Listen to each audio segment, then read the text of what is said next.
Malam semuanya. Selamat malam semuanya.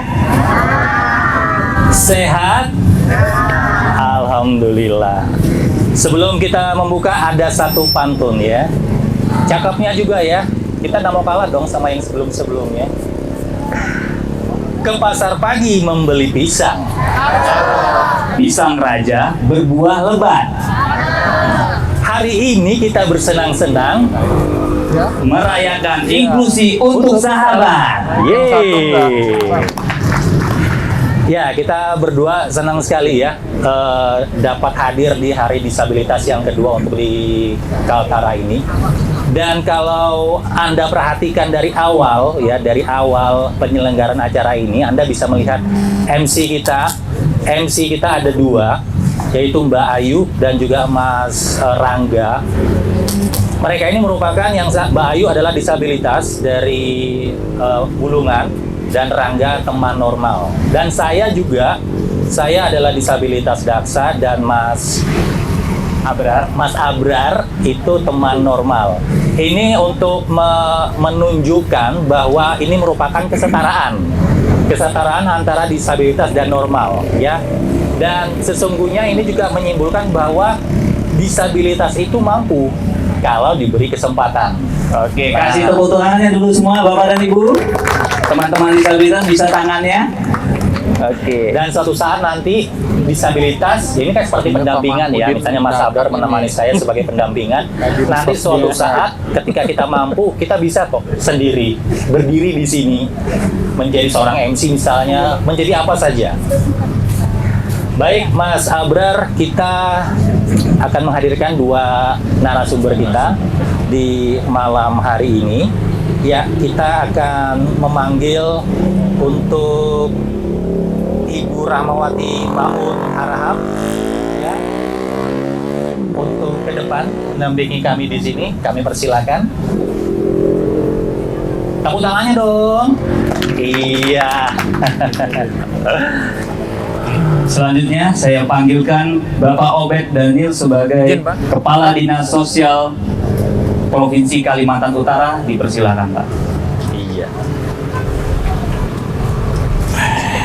Ya, profil singkat ya untuk ibu kita yang cantik ini, Ibu Rahmita Maun Harahap. Beliau biasa disapa dengan Mita.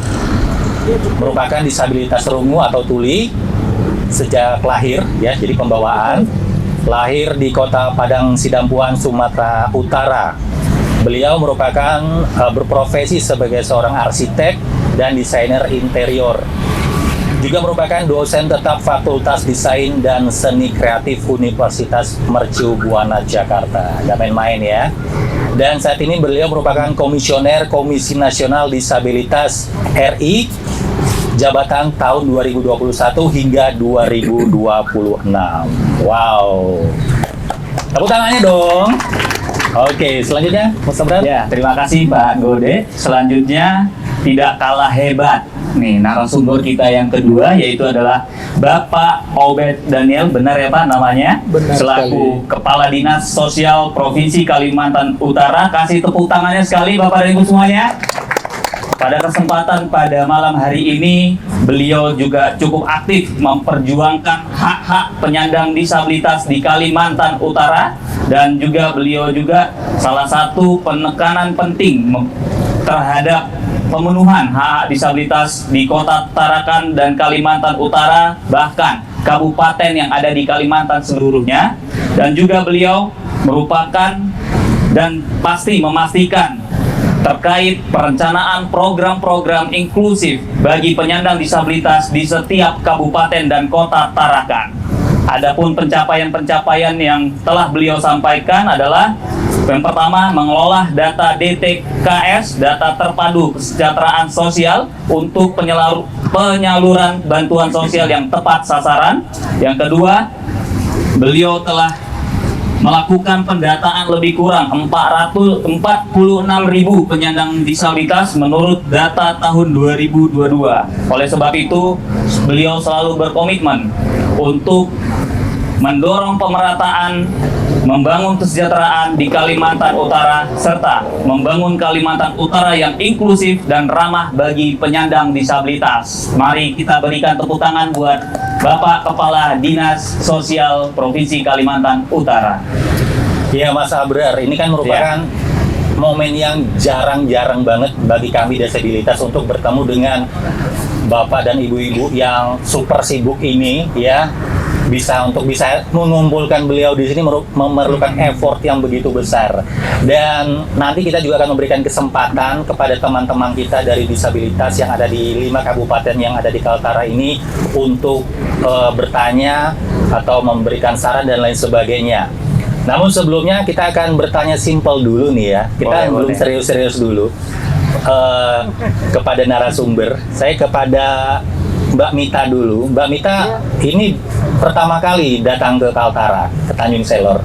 Ya, betul. Pertama kali. Oh, oke. Kesannya apa ketika datang ke Tanjung Selor ini, apa kesannya? Kalau menurut saya kesan untuk Kalimantan Utara, Iya.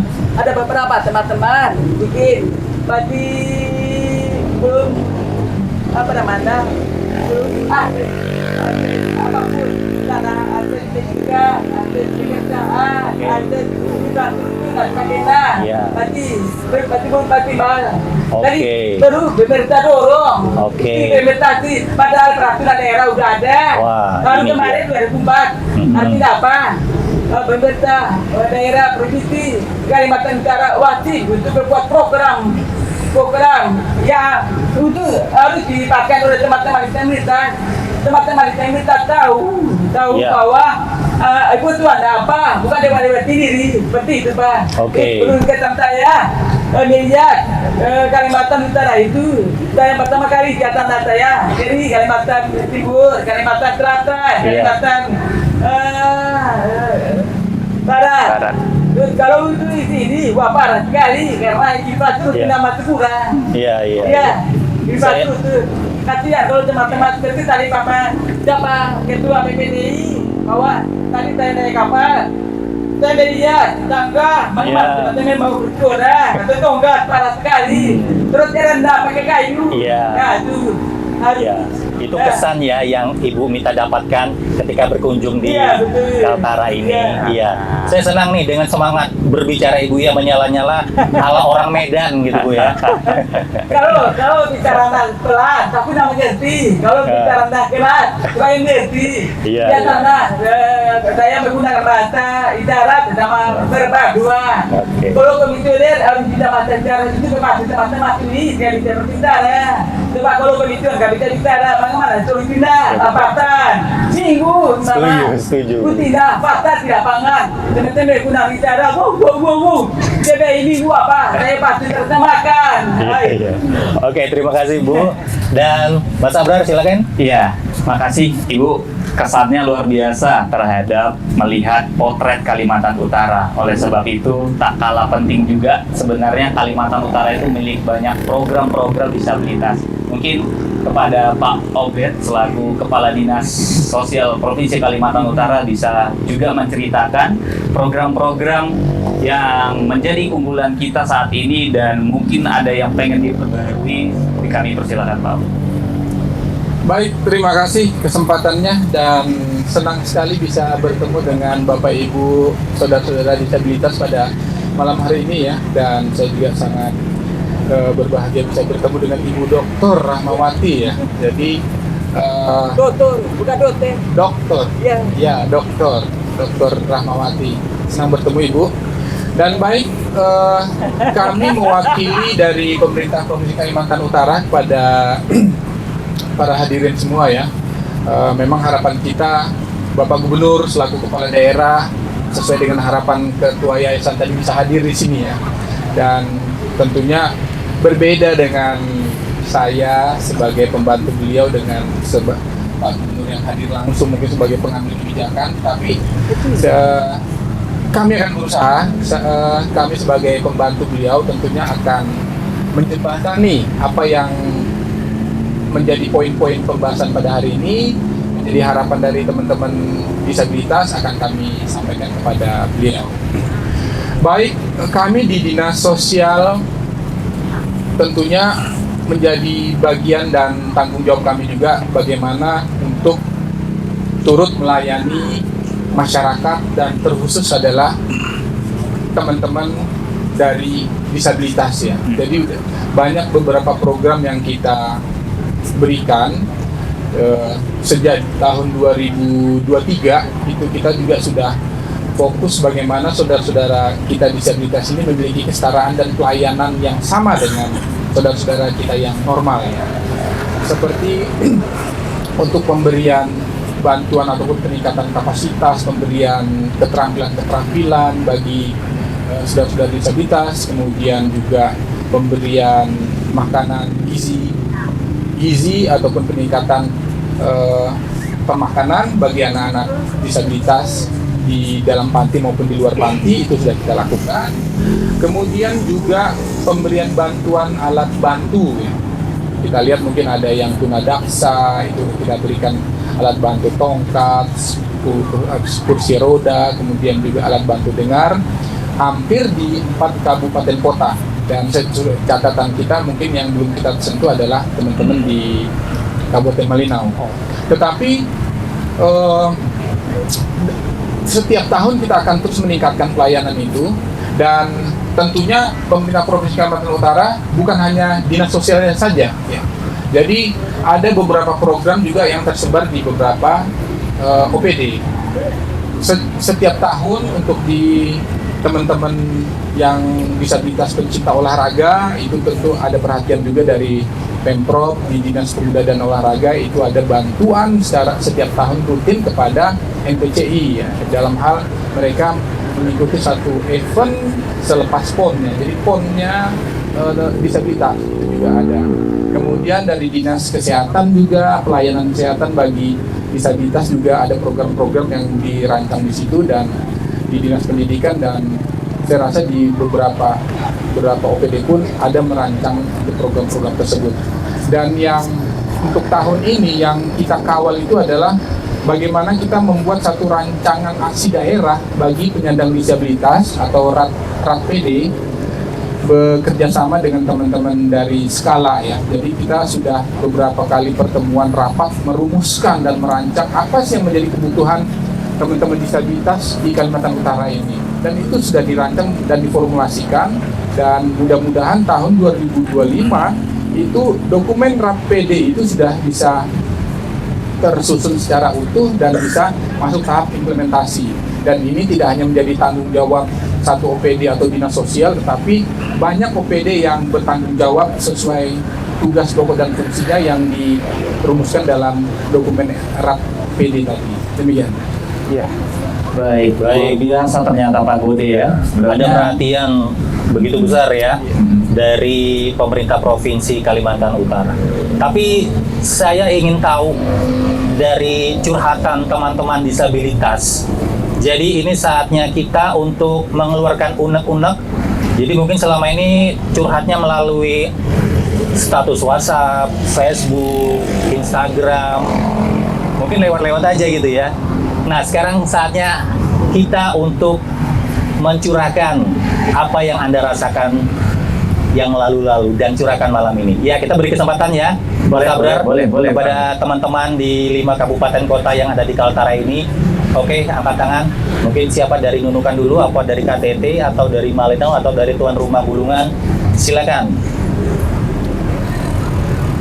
untuk curhatnya, biar diperhatikan oleh Komnas Disabilitas dan juga Pemprov Kalimantan Utara, biar bisa ditindaklanjuti. Silakan. Ayo, jangan malu-malu, buktikan bahwa kita juga bisa. Oh ya, Mas Abrar, kita punya jargon nih.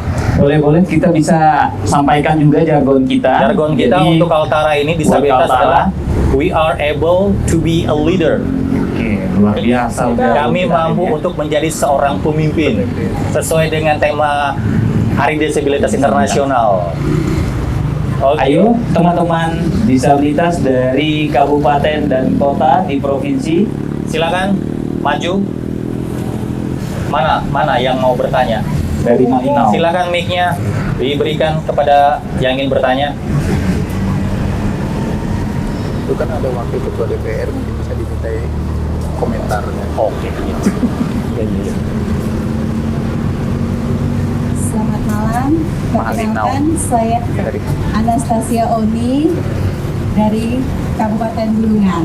Mana orangnya nggak kelihatan? Oh, berdiri dong. Oh iya, oke. Iya. Silakan, lanjut.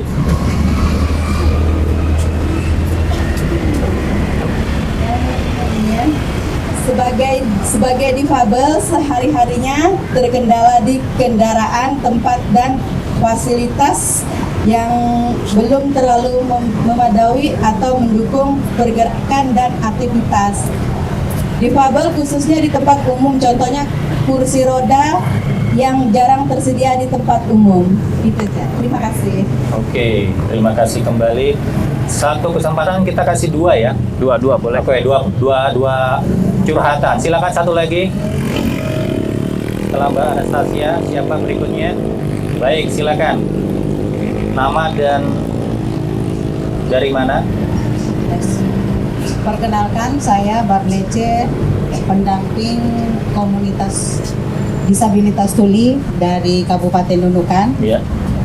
Pertanyaan mereka adalah mengapa pelayanan rumah sakit belum inklusif atau ramah disabilitas? Contohnya, mengapa teman tuli harus antri?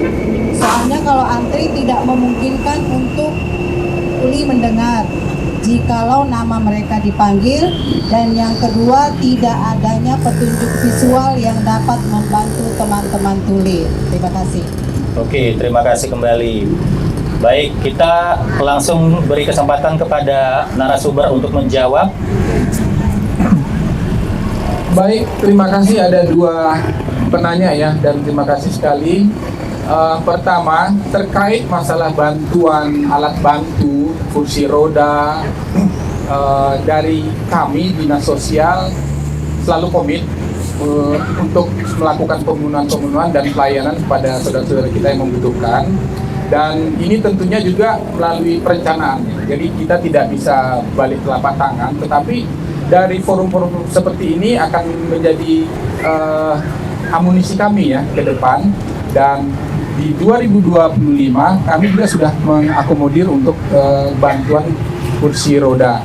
Namun dalam hal tadi pertanyaannya kan bahwa di beberapa fasilitas umum itu juga bukan semata-mata adalah tanggung jawab kami, karena ada beberapa teman-teman perangkat daerah, katakanlah mungkin di fasilitas umum seperti tadi katakanlah di pelabuhan, itu ada tanggung jawab teman-teman dari Dinas Perhubungan, ya kan.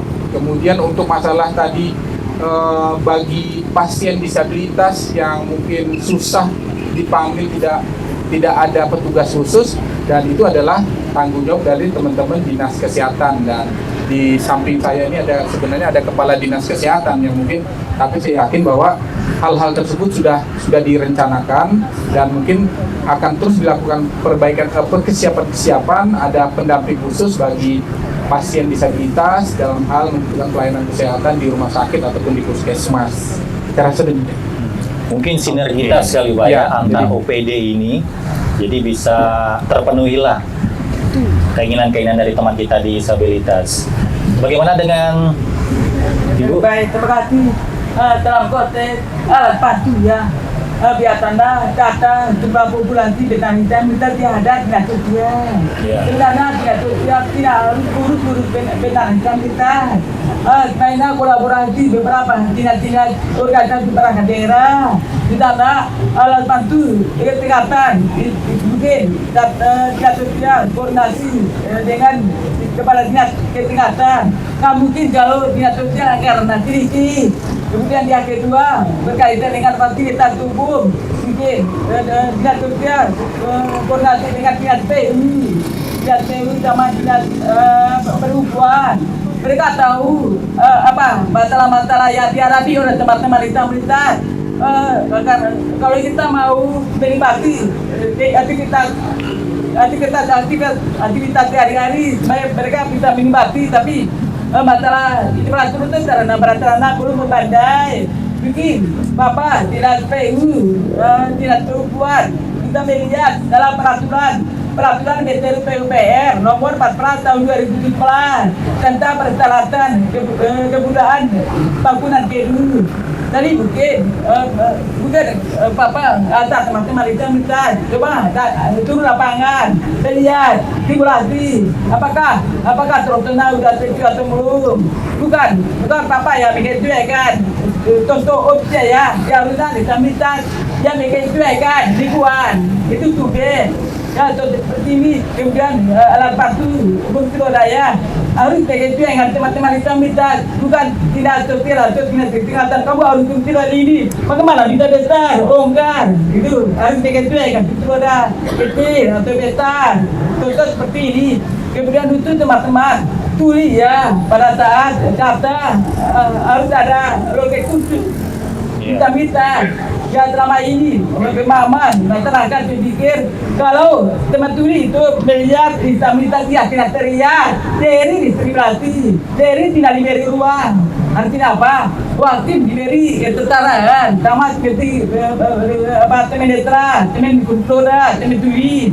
Contoh ada loket khusus apakah petugas dia bisa bahasa isyarat? Kalau belum bisa bahasa isyarat, ayo kita coba pelatihan bahasa isyarat, pelatihan sensitivitas. Bagaimana cara interaksi itu teman-teman pasien disabilitas seperti ini. Kemudian ada sana minata loket kepegang mata pribadi kalau langsung loket khusus tapi komunikasi saya mau lihat gerakan bimbing nggak mau buka masker bagaimana tanda coba kalau teman-teman ini berbeda kriteria itu mana lagi gimana coba ini Bapak Ibu terima kasih Ya, terima kasih kembali. Oke, dan kita kembali memberi kesempatan ya Mas Sabrar. Boleh dua pertanyaan lagi. Dua dari pertanyaan lagi teman-teman. buat teman-teman. Iya. Iya, oke, Mas Hendrik ya. Mas Hendrik dari PPD Malinau.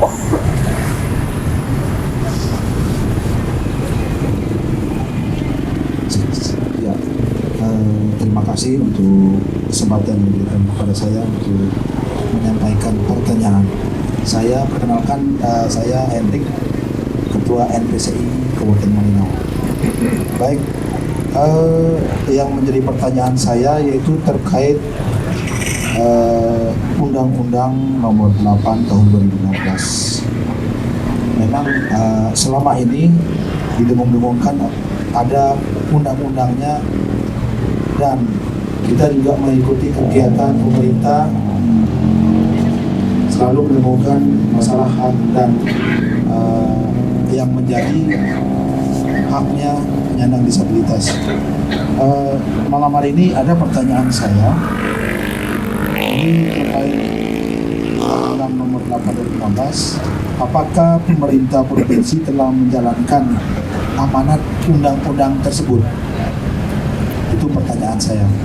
Nah, terus uraian dari pertanyaan tersebut terkait implementasi kebijakan dan program yang telah disediakan oleh pemerintah provinsi dan kabupaten.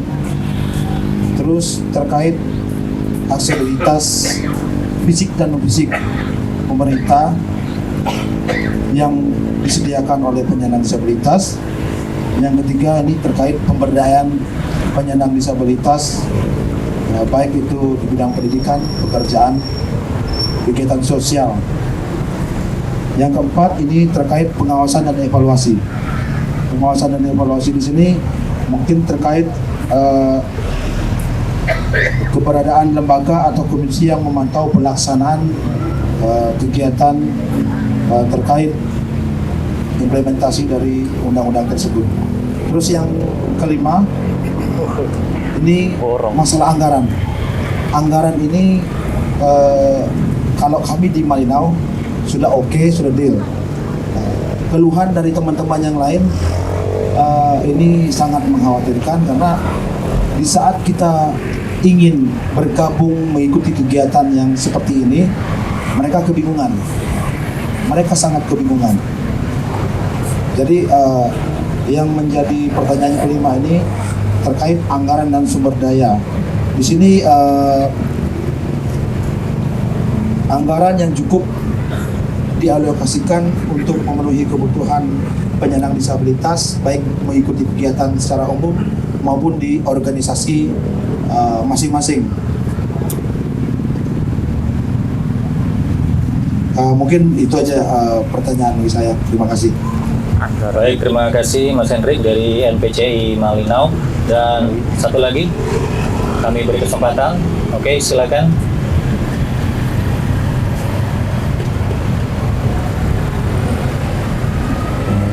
Terima kasih, selamat malam. Selamat malam. Dari mewakili dari teman-teman disabilitas Kabupaten Tanah Tidung. Sebelumnya perkenalkan, nama saya Bayu Dwi Putranto. Saya mengutip apa yang disampaikan pertama tadi, bahwa disabilitas bisa apabila diberi kesempatan, Pak ya. Jadi saya masih ingat karena itu. Jadi dari apa yang disampaikan tadi, kami ingin menyampaikan juga pertama harapan dan yang kedua pertanyaan. Jadi di Kabupaten Tanah Tidung itu teman-teman disabilitas sebagian sudah berkarya dan diberi kesempatan untuk berwirausaha. Jadi kami itu mendapatkan kewirausahaan dari sekolah luar biasa di Kabupaten Tanah Tidung.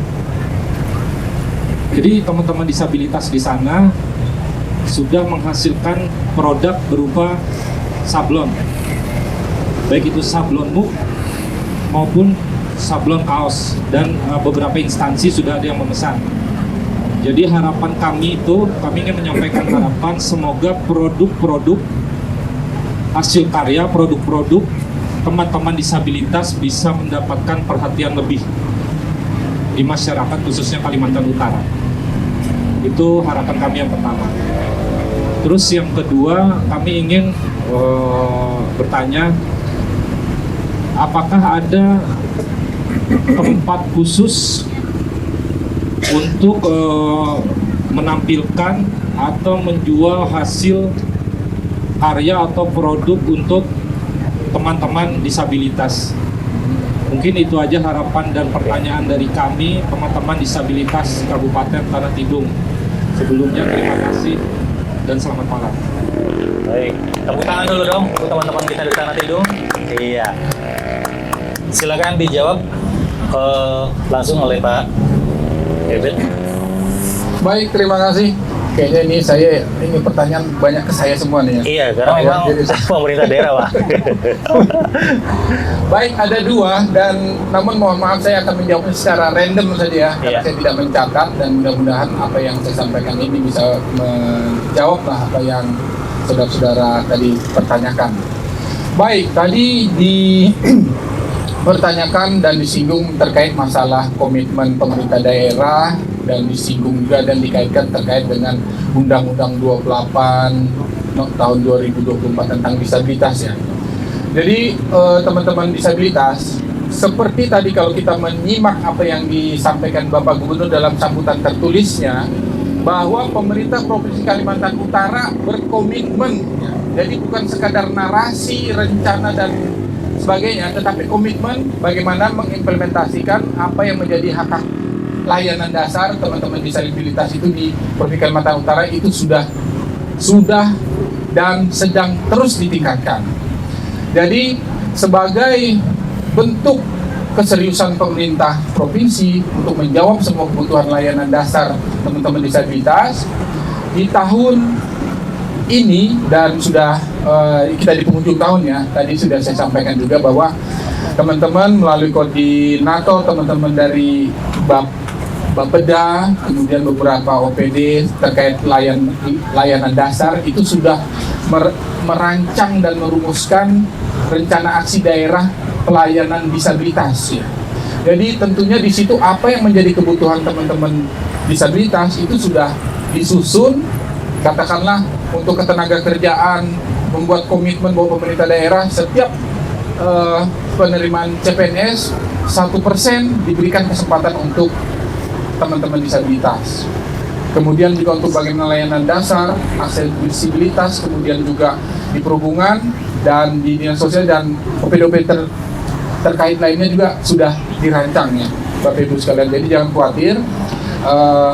Dan itu juga terkait masalah disabilitas, tentunya pemerintah provinsi itu tidak bisa bekerja sendiri, dan kami juga di dalam beberapa forum pertemuan saya juga selalu berusaha menggandeng teman-teman swasta ya, swasta, masyarakat, kelompok ataupun komunitas-komunitas, bagaimana kita bersama-sama mendukung pembangunan pelayanan teman-teman disabilitas ini bisa semakin lebih baik lagi. Dan yang disampaikan oleh teman-teman tadi terkait masalah bagaimana teman-teman disabilitas itu hasil produktivitasnya itu bisa dipasarkan dan disalurkan, tentunya ada saluran-saluran ataupun teman-teman di lembaga OPD terkait seperti di Sprindakop juga itu sudah siap. Dan saya juga selalu komunikasi dengan teman Kadis di Sprindakop bahwa mereka pun UMKM-nya juga menampung apa yang bisa dihasilkan oleh teman-teman disabilitas, itu akan mereka fasilitasi. Jadi pesan saya pada teman-teman disabilitas, jangan khawatir bahwa pemerintah Provinsi Kalimantan Utara berkomitmen dan tidak hanya sebatas narasi ataupun janji-janji, tetapi itu sudah dituangkan dalam dokumen-dokumen perencanaan. Salah satunya adalah RAPD Kalimantan Utara. Mudah-mudahan di 2025 tahun depan itu sudah masuk tahap implementasi. Saya rasa demikian. Terima kasih. Amin. Terima kasih banyak Pak Obed atas upaya dan serta dari pemerintah provinsi hingga dengan kabupaten dan kotanya, dan juga telah membantu beberapa akses untuk hak disabilitas. Nah, selanjutnya nih Pak Gode, ini kita juga akan nanya ke Ibu juga. Mungkin di luaran sana masih banyak inovasi ataupun yang perlu Ibu ceritakan sebagai inspirasi kita untuk nantinya di Kalimantan Utara. Mungkin bisa diceritakan Ibu. Baik, terima kasih. Kalau menurut saya, kemana-mana ya dalam konteks ya Undang-Undang 8 tahun 2016 itu perubahan paradigma adalah pendekatan asasi manusia. Kemudian kami Komisi Nasional Disabilitas merupakan lembaga non-struktural tentang kita pemantauan, evaluasi, advokasi dalam pelaksanaan penghormatan perlindungan dan pembelaan dan disabilitas. Lembaga kami bukan implementator, tapi pemerintah daerah implementator, wajib mendorong percepatan ekosistem ikuti. Dan bagaimana dalam argumentasi Undang-Undang 8 2016 itu ada peraturan daerah tentang disabilitas. Saya lupa ada beberapa ya. Terus artinya setelah sudah ada peraturan daerah disabilitas, kemudian kami mendorong pemerintah untuk membentukkan komite daerah disabilitas. Komite daerah disabilitas itu provinsi Kalimantan Utara yang di bawah gubernur provinsi, bukan di bawah dinas sosial. Karena apa? Harmonisasi udah itu ada 22A dasar. Data A pendidikan, A pekerjaan, A sosial, data sosial, A disabilitas. Kemudian 4A perempuan dengan disabilitas. Kemudian 7A dengan anak dengan disabilitas. Tadi itu apabila sudah dibentukkan komite daerah disabilitas, kita bisa kolaborasi dengan Komisi Nasional Disabilitas. Komisi Nasional Disabilitas tidak bisa bekerja sendiri, luas dari 8 provinsi, 8 provinsi. Setelah itu mungkin berkaitan kita program rencana nasional dan disabilitas, kita bisa dibantu oleh komite daerah disabilitas untuk buat pasal per pasal atau program apa ya sesuai dengan kebutuhan teman-teman disabilitas seperti itu. Dan nanti kalau udah ada bikin, kami datangkan lagi itu berpemantauan bagaimana pelayanan publik di sana, termasuk pekerjaan teman-teman disabilitas, bagaimana dalam pasal 53 itu ada 2%. Tentang disabilitas, BUMN, ASN, artinya apa? Apakah dinas sosial ada PKW disabilitas? Apakah dinas kesehatan ada PKW disabilitas? Apakah sebuah OPD apakah ada PKW disabilitas? Ya, kita harus pantau. Iya, itu perusahaan-perusahaan seperti tadi pelaku dari Kalimantan Utara itu kuota 1% benar kita dari jumlah pekerja bukan identitas. Lalu mohon dibantu bapak-bapak ibu-ibu untuk mendorong untuk teman-teman identitas supaya dapat menciptakan lingkungan ya inklusif.